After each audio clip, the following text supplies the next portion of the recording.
어제 여러분 뉴스 들으신 분들 계실지 모르겠지만 20, 30대 남자들 4명이 창원의 한 빌라에 모여서 스스로 목숨을 끊었다는 뉴스가 들려왔습니다. 각자 사는 곳은 다 달랐다고 합니다. 서울과 경기도 그리고 인천, 창원 사는 곳은 다 달랐는데 그 창원의 한 빌라에 다 모여서 극단적인 선택을 했다고 합니다. 그리고 또 어제 비슷한 뉴스를 또 들으셨을 것입니다. 전미선이라는 여배우가 또 극단적인 선택을 했습니다. 무슨 이유인지 정확히 알지는 못하지만 세상을 다 떠났습니다. 그러나 자신들의 삶에 만족하지 못한 것만은 분명한 것 같습니다. 자신들이 정해놓은 기준이 있었을 것이고 아마 무언가 문제가 있었을 것입니다. 그 기준에 도달하지 못한 무엇인가가 있었을 것이고 거기에 만족하지 못한 것 같습니다. 그분들의 삶을 다 알지는 못하지만 자기 기준에 미치지 못한 것뿐이지 그들의 삶의 무언가 다른 부분에 좋은 것은 있었을 것입니다. 또 자신들의 삶에 무언가 감사할 것도 있었을 것입니다. 그럼에도 불구하고 그런 선택을 한 것은 참 안타깝습니다. 분명히 다른 면이 있고 또 그 부분을 봐야 될 것이 있었는데 그런 것을 보지 못한 또 이런 청년들이 그런 극단적인 선택을 했다는 소식을 들으면 너무나 안타깝습니다. 오늘 본문을 보시면 특별한 사건이 나옵니다. 사울이 사무엘로부터 3가지 예언을 듣습니다. 첫 번째는 2사람에게서 잃어버렸던 나귀를 다시 찾았다는 말을 들을 것이다. 그리고 2번째는 3사람을 만날 것이고 떡 2덩이를 받을 것이다. 그리고 마지막에는 선지자 무리를 만날 텐데 너도 같이 예언할 것이다. 이 3가지는 예언입니다. 지금 일어날 것이 아니고 또 과거의 사건도 아니고 미래에 일어날 일들을 사무엘이 말합니다. 그리고 오늘 말씀해 보시면 오늘 이런 일이 다 일어날 것인데 이 말씀들이 하나하나 구체적입니다. 누구를 만나고 어디에서 만나고 무슨 일이 일어날 것이고 아주 구체적으로 말씀하시는 것을 볼 수가 있습니다. 9절 말씀해 보시면 이 예언이 다 이루어졌다 말씀하시는 것을 볼 수가 있습니다. 9절 말씀을 보겠습니다. 그가 사무엘에게서 떠나려고 몸을 돌이킬 때에 하나님이 새 마음을 주었고 그날 그 징조도 다 응하니라. 이날 말씀하신 예언대로 다 이루어졌다는 것을 보게 됩니다. 우리가 생각해 볼 것은 하나님께서 왜 이런 일을 행하셨을까? 왜 예언을 말씀하시고 또 예언대로 그 말씀을 다 이루어 주시는 이 일들을 일어나게 하셨을까? 이 일이 궁금합니다. 왜 그러셨을까? 2가지 이유입니다. 첫 번째는 의심입니다. 사울은 사무엘로부터 왕이 될 것이라는 이야기를 듣습니다. 그리고 9장에 보시면 하나님께서 나귀를 잃어버리게 하시고 그리고 사무엘의 삶에 구체적으로 개입하시면서 사무엘을 만나게 합니다. 그리고 말을 듣습니다. 내가 왕이 될 것이다. 그리고 오늘 10장 1절 말씀해 보시면 사무엘이 사울의 머리에 기름을 붓는데 이 기름을 붓는 것은 이스라엘 나라에서 이스라엘 이 민족 가운데 3가지 직분자들에게만 줍니다. 제사장과 왕과 선지자입니다. 사울이 기름을 부음 받았다는 것은 왕으로 세워진다고 하는 분명한 표시입니다. 그런데 사울이 아직도 의심합니다. 내가 정말 왕이 되는가? 분명히 하나님의 말씀을 듣고 머리에 기름을 부음 받았지만 의심합니다. 그래서 하나님께서 3가지 예언, 아직 일어나지 않은 미래에 관한 것을 듣게 하시고 이 세 가지 예언이 다 이루어지게 하는 경험을 하게 합니다. 주관적 체험입니다. 미래에 일어날 것을 듣는 것에서 그치는 것이 아니라 다 일어나는 것을 체험하게 합니다. 이 주관적 체험을 통해서 믿음을 주시고 확신을 줍니다. 분명하게 내가 왕이 된다는 것을 알게 하시고 또 믿게 하십니다. 그 일을 위해서 믿음과 확신을 주기 위해서 하나님께서 이 일을 일어나게 만드십니다. 두 번째는 하나님께서 함께 하심을 보여주시기 위한 겁니다.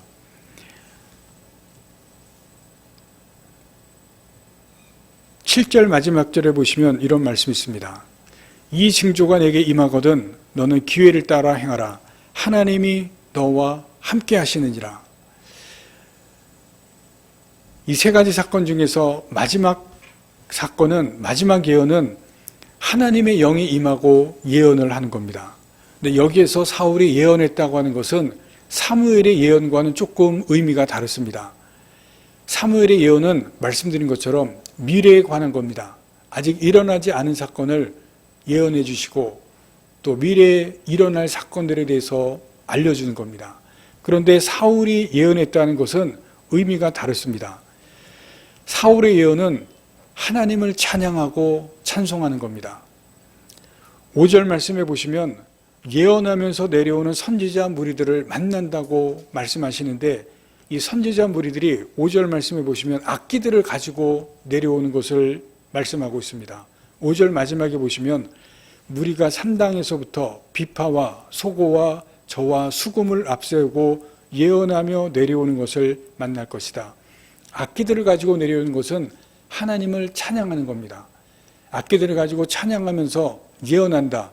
하나님을 찬양하면서 내려오는데 그 무리들을 만날 것이다. 그리고 너도 예언한다는 것은 함께 하나님을 찬송하고 찬양한다는 것을 말합니다. 10절 말씀을 보겠습니다. 그들이 산에 이를 때에 선지자의 무리가 그를 영접하고 하나님의 영이 사울에게 크게 임함으로 그가 그들 중에서 예언하니, 이것은 하나님을 찬송하고 찬양하는 것을 예언한다고 표현했습니다. 중요한 것은 사울이 예언했다는 것이 중요한 것보다는 이 세 번째 사건이 왜 일어났는가 하는 것입니다. 이것은 하나님께서 사울과 함께 계신 것을 보여주실 뿐만이 아니라 사람들에게도 하나님께서 함께 하신 것을 알게 하는 겁니다. 그것을 위해서 이 세 번째 사건을 보여줍니다. 이 목적을 위해서 하나님께서 한 가지를 더 하십니다. 사울이 왕이 선출을 되게 하시는 방법입니다. 이제 10장 뒤에 가시면 사울이 왕으로 선출되는데 어떻게 선출되는가, 어떤 방법으로 선출되는가 하는 그 방법입니다. 제비뽑기입니다. 한 나라의 왕을 선출하는데 제비뽑기를 선출한다는 것이 얼마나 웃기는 방법입니까? 말이 안 되는 방법입니다. 우리나라 대통령 선거하는데 제비뽑기를 한다 그러면 난리 날 겁니다. 야당이나 여당이나 또 국민들이나 나라 대통령을 어떻게 제비를 뽑느냐고 다 들고 일어날 겁니다. 그런데 사무엘이 국민들을, 백성들을 다 한 곳으로 모읍니다. 미스바라고 하는 옛날 회개했던 장소로 다 모아서 사무엘이 직접 이야기합니다. 제비뽑기로 뽑는다. 왜냐하면 하나님께서 그렇게 하라고 말씀하셨기 때문에 제비뽑기로 뽑습니다. 19절 하반절부터 보겠습니다. 19절 하반절부터 제가 읽겠습니다. 그런즉 이제 너희의 지파대로 1000명씩 여호와 앞에 나오라 하고 사무엘이 이에 이스라엘 모든 지파를 가까이 오게 하였더니 베냐민 지파가 뽑혔고 베냐민 지파를 그들의 가족별로 가까이 오게 하였더니 마드리의 가족이 뽑혔고 그 중에서 기스의 아들 사울이 뽑혔으나 그를 찾아도 찾지 못한지라. 지파별로 1000명씩 나오게 합니다. 그리고 그 중에서 제비를 뽑습니다. 사울은 베냐민 지파입니다. 베냐민 지파가 뽑히고 그 중에서 또 베냐민 사울이 속한 가족이 뽑힙니다.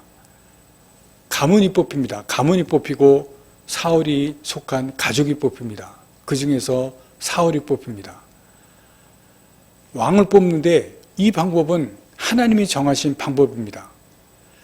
많은 사람들 중에 백성들이 다 모인 중에 사울이 뽑히는 과정, 제비뽑기입니다. 여러분, 이것은 무엇을 보여줍니까? 하나님께서 개입하셨다는 겁니다.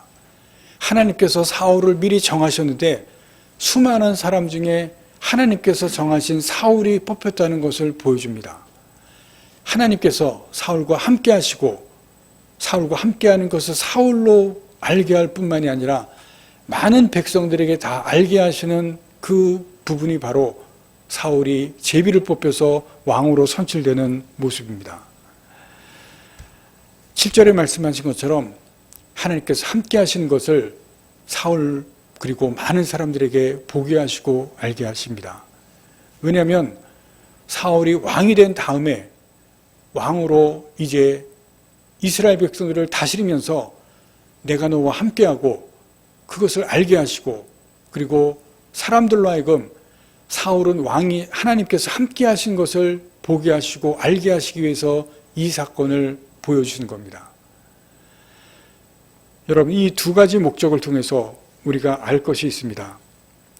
사울을 왕으로 만들어주시는 과정, 그 과정에 하나님께서 철저하게 함께 하시고 인도하시면서 은혜를 베풀어 주시고 있습니다. 하나님께서 어떻게 은혜를 베풀어 주시는가를 우리가 여기에서 볼 수가 있습니다. 의심하는데, 자기가 왕이 되는 것을 의심하는데 하나님께서 이 사건들을 통해서 의심을 다 확신으로 믿음으로 바꿔주십니다. 왜 의심하느냐는 것입니다.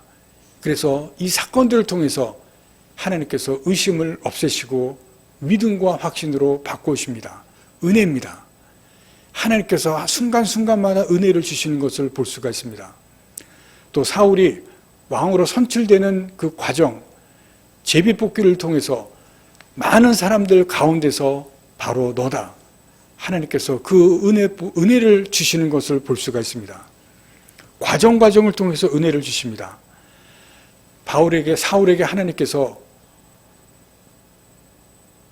하나님의 영을 주심으로 하나님께서 찬송하고 찬양하게 하심으로 내가 너와 함께하고 있다는 것을 확신시켜 주시고 많은 사람들에게 알려주십니다. 앞으로 왕이 되어서 나라를 지도해 갈 때 내가 너와 함께 있다는 것을 확신하고 이 나라를 지도해 가라는 것입니다. 하나님의 은혜입니다. 여러분, 이것을 통해서 우리에게 또한 알려주시는 것이 있습니다. 첫 번째 예언은 그냥 하나님께서 내가 예언하는데 응했다고 하는 것을 그냥 보여주는 것이 아니라 나귀를 찾는 사건은 우리에게 가르쳐 주신 것이 있습니다. 문제 해결입니다. 여러분, 우리의 인생은 문제와 같이 가는 인생입니다. 여러분, 끊임없이 여러분들 문제를 만나지 않습니까? 문제가 해결되면 또다시 문제가 찾아오는 것이 우리의 인생입니다. 지금도 여러분들이 문제를 가지고 있습니다. 지난날 내게 문제가 있었던 것뿐만이 아니라 오늘날도 문제가 있습니다. 그런데 여러분, 뒤를 돌아보시면 지난날에 많은 문제들이 해결이 됐습니다. 아직도 문제가 있는 것은 있지만 지난날에 많은 문제들이 해결이 됐습니다. 여러분, 그 문제들 하나님께서 은혜를 베푸셔서 문제를 해결하신 것입니다. 여러분, 잘 생각해 보시고 되돌아보시면 내게 있었던 지난날의 많은 문제들 하나님의 은혜로 함께 하셨고 해결해 주신 것을 우리가 알 수가 있습니다. 우리들은 해결되면 잊어버리고 다시 닥쳐온 문제를 가지고 싸움할 뿐입니다. 눈앞의 문제, 그것으로 지난날에 하나님의 함께 하셨던 것, 문제를 해결해 주신 부분들 잊어버리고 살아갑니다. 하나님께서 사울처럼 말씀을 들려주지는 않지만 문제를 해결해 주셨습니다.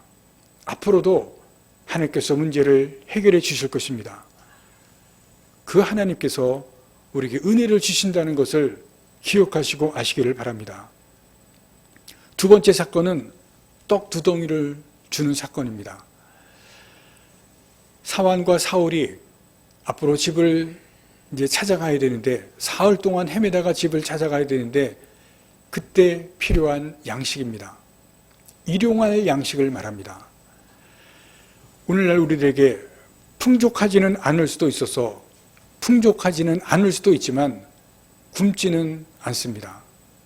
굶는 사람은 거의 없습니다. 하나님께서 일용할 양식을 주시는 것은 하나님의 은혜입니다. 여러분, 과거에는, 얼마 되지 않은 과거에는 굶는 사람들이 있었습니다. 그러나 지금은 하나님께서 우리들에게 일용할 양식을 주십니다. 이 일용할 양식을 주시는 그것이 하나님의 은혜라는 것을 이 사울을 통해서 우리들에게 가르쳐 주십니다. 그래서 예수님께서 주기도에서, 주기도문에서 일용할 양식 주심에 감사라고 말씀하고 있습니다. 그것이 하나님의 은혜이기 때문에 그렇습니다. 여기 나오는 하나나의 사건은 그냥 주시는 예언이 응했다고 하는 사건이 아니라 사울에게 가르쳐 주시는 것이 있고 오늘 우리들에게도 가르쳐 주시는 귀한 말씀들입니다. 이러한 과정을 통해서 사울이 왕으로 선출됩니다. 여러분, 그런데 사울이 왕이 되는 이 과정 속에서 사울이 한 것이 무엇이 있습니까? 여러분, 사울이 왕이 되는데 무엇을 한 것이 있습니까? 아무것도 한 것이 없습니다. 9장부터 여러분 보시면 사울이 왕이 되는 그 하나님의 과정 속, 또 사울이 왕이 되는 것에는 아무것도 한 것이 없습니다. 처음부터 끝까지 하나님께서 주도하시고 이루어 가시고 완성하셨습니다. 이것을 우리는 또한 하나님의 은혜라고 합니다. 은혜란 모든 것을 하나님께서 주셨다는 것입니다. 99%가 아니라 100%입니다. 완전한 것을 주신 것을 하나님의 은혜라고 말합니다. 사울에게 왕이 될 만한 자격이 있었습니까? 아무것도 없습니다. 자격이 없지만 하나님께서 왕으로 세우시고 왕으로 뽑히게 하시고, 그리고 하나님께서 개입하시고 의심이 있을 때 사건들을 통해서 의심 대신에 믿음과 확신을 주십니다. 왜 하나님께서 사울에게 은혜를 주십니까? 이런 은혜를 주십니까? 이유는 한 가지입니다. 하나님의 선택입니다. 여러분, 하나님께서 무조건적으로 사울을 선택하시고 왕으로 세우십니다. 하나님의 선택으로 은혜를 주십니다. 여러분, 오늘 이 사건은 하나님에 대해서 우리에게 가르쳐 주십니다. 하나님께서 택하신 사람은 하나님께서 은혜를 주십니다. 그리고 하나님의 뜻을 이루시기까지 주십니다. 필요할 때마다 개입하시고 필요할 때마다 은혜를 주십니다. 그런데 여기서 우리가 한 가지 생각해야 할 중요할 것이 있습니다. 우리 성경을 보면서 하나님께서 어떻게 사울을 인도하시고 또 주도해 가시고 왕을 만들어 간지 알 수가 있습니다. 그러면 사울이 이것을 알았겠습니까? 몰랐겠습니까? 하나님께서 이렇게 해가시는 것을 사울이 알았을까요? 몰랐을까요? 우리는 알 수가 없습니다. 이런 성경에 보시면 사울이 이렇게 하나님께서 해가시는 것을, 은혜를 주시는 것을 알았는지 몰랐는지 기록하는 것이 없습니다. 사울은 알았을 수도 있고 몰랐을 수도 있습니다. 그러나 우리는 분명히 압니다. 우리는 지금 성경을 읽어가면서 사울이 하나님의 은혜 가운데 있다는 것을, 하나님께서 은혜를 베푸셨다는 것을 분명히 압니다. 하나님께서 택하신 자에게 은혜를 베푸시는 것을 성경이 우리에게 보여줍니다. 여러분, 우리가 누굽니까? 우리도 하나님의 택함을 받은 자입니다. 그래서 하나님께서 우리에게도 은혜를 주십니다. 예수님을 믿는 자에게 주시는 구원의 은혜가 우리에게 주어졌습니다. 우리에게 받을 만한 자격이 있기 때문이 아니라 자격이 없음에도 은혜를 주셨습니다. 16세기에 영국 여왕 엘리자베스 1세를 암살하려고 하는 여인이 있었습니다. 시종으로 변장해서 왕궁으로 들어갔습니다. 다행히 아무도 모르게 여왕이 있는 침실로 숨어 들어갔습니다. 그리고 옷장에 숨어서 이제 때가 되면 여왕을 죽이기 위해서 가슴에 예리한 칼을 품고 여왕이 들어오기를 기다리고 있었습니다. 그러나 왕실은 이 여인이 생각하는 것처럼 그렇게 호락호락하지가 않았습니다. 신복과 경비대가 여왕이 들어오기 전에, 침실에 들어오기 전에 침실을 다 수색했습니다. 여인이 옷장에서 잡혀서 여왕이 있는 앞에 끌려 나왔습니다. 무릎이 꿇리고 그리고 등에 창끝이 이 여인을 향해 있었습니다. 여인이 여왕에게 자비를 구했습니다. 살려달라고 하는 것입니다. 격노한 여왕이 물었습니다. 내가 너를 살려주면 그 대가로 무엇을 주겠느냐?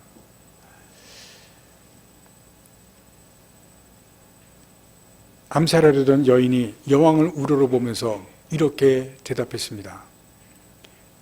조건을 다는 은혜는 은혜가 아닙니다. 여왕이 생각했습니다. 그리고 여인에게 말했습니다. 내 말이 옳다. 내 은혜로 너를 용서한다.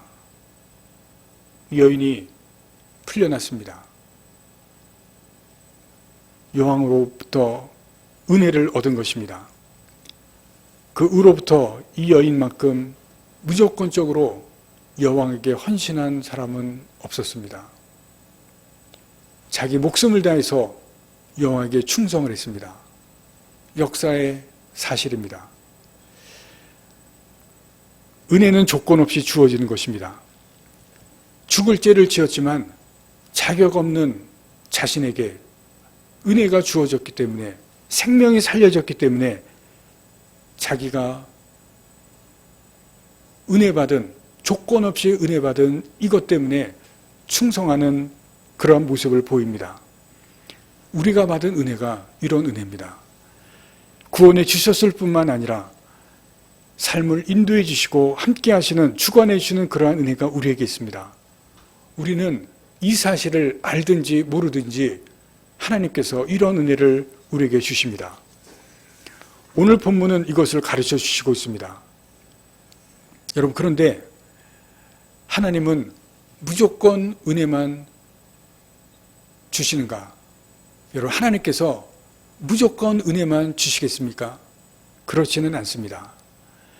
이제 계속되는 사울의 이야기를 우리가 보시겠지만 하나님의 은혜는 무조건 주어지지는 않습니다. 먼저 한 가지만 말씀을 드리면, 인간의 죄가 개입되면 하나님의 은혜는 중단됩니다. 죄는 하나님의 은혜를 끊어내는 것입니다. 하나님의 은혜를 멈추게 합니다. 인간의 죄가 개입되면 하나님의 은혜는 끊어지고 중단되고 멈춥니다. 여러분, 그래서 죄가 무섭습니다. 하나님께 범죄하면 하나님의 은혜는 중단되지만, 그러나 우리가 범죄하지 않으면 하나님의 은혜는 계속됩니다. 그리고 죄를 지었어도 회개하면 은혜가 다시 주어집니다. 여러분, 그래서 회개는 하나님께서 은혜를 주시는 또 하나의 통로입니다. 그래서 회개가 중요합니다. 하나님을 경외하는 사람들에게 하나님께서 은혜로 함께 하십니다. 여기서 우리가 또 한 가지 짚어야 할 것이 있습니다. 하나님의 은혜는 모두 사모합니다. 여러분, 우리가 하나님의 은혜를 받기를 원합니다. 우리가 하나님의 은혜 없이는 살아갈 수가 없습니다. 그러나 그 앞서서 꼭 생각할 것이 있습니다. 하나님의 은혜를 하나님의 은혜로 깨닫는 것입니다. 어떤 사람은 하나님께서 은혜를 주셔도 깨닫지 못하는 사람이 있습니다. 객관적으로 보기에 저 사람은 하나님께서 은혜를 정말 주셨고 정말 하나님의 많은 은혜를 받은 사람이 있습니다. 그런데 본인은 그 은혜를 알지 못하는 사람이 있습니다. 그 은혜를 모르기 때문에 감사할 줄 모르고, 그 은혜를 모르기 때문에 만족할 줄을 모릅니다. 그래서 불만스러운 삶을 살아가는 사람이 있습니다. 그 사람이 사울이었습니다.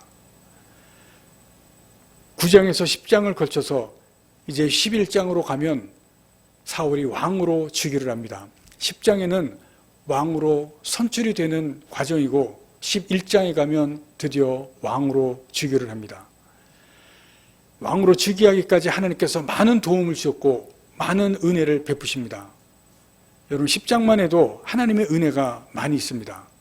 아무것도 한 것이 없는데 하나님께서 왕으로 세우시고 선택해 주십니다. 여러분 그런데 9장에서 11장에는 사울이 하나님께 감사했다는 기록이 없습니다. 하나님의 은혜를 깨달았다는 기록도 없습니다. 14장 35절에 가야 이런 기록이 나옵니다. 사울이 여호와를 위하여 단을 쌓았으니 이는 그가 여호와를 위하여 처음 쌓는 단이었더라. 처음 쌓은 단이 14장 35절에 가야 나옵니다. 그리고 이 기록이 마지막입니다. 그 다음에 또 단을 쌓았다는 기록은 없습니다. 처음이자 마지막입니다. 하나님의 은혜를 받는 것은 필요합니다. 여러분 우리가 하나님의 은혜를 받아야 됩니다. 사모해야 됩니다. 그러나 더 중요한 것이 있습니다. 하나님의 은혜를 하나님의 은혜로 깨달아야 됩니다. 이것을 깨달을 때 겸손하게 되고 감사하게 되고 만족하게 됩니다. 우리는 사울과 정반대로 산 사람을 성경에서 볼 수가 있습니다.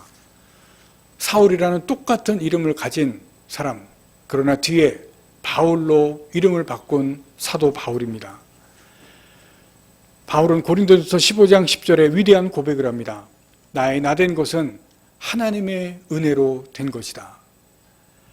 이 위대한 고백을 할 때 사도 바울 마음속에는 지워지지 않는 부끄러운 기억이 있었습니다. 예수님 믿기 전에 교회를 핍박하고 성도를 핍박한 사건이 있었습니다. 그리고 많은 성도들을 가두고 스데반을 돌로 쳐서 죽일 때 주도했던 그 일, 여러분 그 일이 마음속에서 지워지지 않고 늘 자신을 괴롭혔습니다. 그런데 그런 자신을 하나님께서 불러주셔서 예수님을 믿게 하고 복음을 전하는 사도로 세우셨습니다. 바로 그것이 하나님의 은혜임을 깨달았습니다. 그리고 그것을 사도 바울이 고백합니다. 나의 나된 것은 하나님의 은혜다. 사도 바울이 그것을 자신의 존재가 누구이고 자신이 어떠한 삶을 살아가는지를 알고 깨달은 사람이 바로 사도 바울입니다. 그래서 사도 바울은 고난 가운데서도 기뻐하는 삶을 살 수가 있었습니다. 라이제라는 소녀가 성폭행을 당했습니다. 그리고 임신했습니다. 이 끔찍한 무시무시한 일을 당하고 죽고 싶었지만 죽을 수가 없었고 낙태하고 싶었지만 낙태를 할 수가 없었습니다. 왜냐하면 믿음을 가진 소녀였기 때문에 그랬습니다. 그래서 아이를 낳는데 딸이었습니다. 낳자마자 바로 입양을 시켰습니다. 그리고 신학교에 가서 신학을 공부하고 목사가 되었습니다. 26년이 지난 어느 날 전화 한 통이 왔습니다. 딸이 여러 기관을 통해서 자기를 낳아준 친어머니 수소문을 해서 찾아내서 전화를 걸어왔습니다.